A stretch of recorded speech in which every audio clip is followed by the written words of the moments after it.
The most summer-like dessert ever? Make the s'mores-inspired no-bake cake. Easy and quick. My name is Sandra and welcome to my baking world. Start by grabbing some cookies or crackers. I prefer something neutral or even a little savory. Crush them in a food processor or manually as fine as you can. Add melted butter and salt if needed. If your crumbs are fine enough and you added enough butter, you should be able to form a bowl that keeps shape but crumbles off easily. Take a 7 to 8 inch pan and form a base and sides. Leave a couple tablespoons of crumbs for later. Now freeze it all for half an hour or bake for 7 minutes and cool down.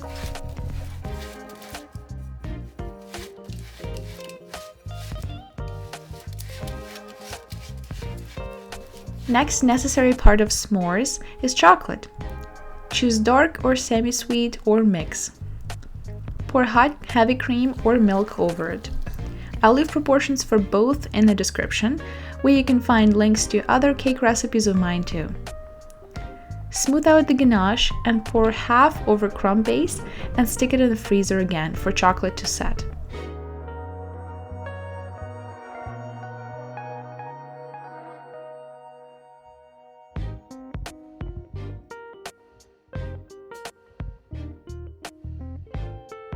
In the meantime, melt marshmallows in the microwave with a tablespoon of butter, just a little bit to be able to spread it over the chocolate.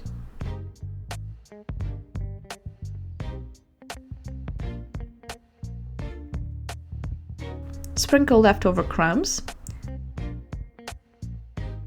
Spread second half of chocolate. And refrigerate again to set before final layer. To finish this beautiful cake, you can go for simple, regular-sized marshmallows, place them on top so that they stick to chocolate, and then lightly roast them with a torch. But I wanted to go a little further and make a simple meringue that I think tastes much better and goes really well with other parts of s'mores. Mix sugar and egg whites, pinch of salt. Set a bowl over a double boiler to melt sugar crystals and pasteurize eggs.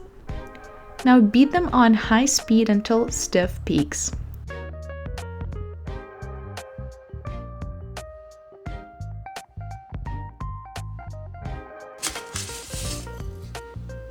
It's sweet, it's got pleasant crunch and toasty tenderness of meringue and marshmallow.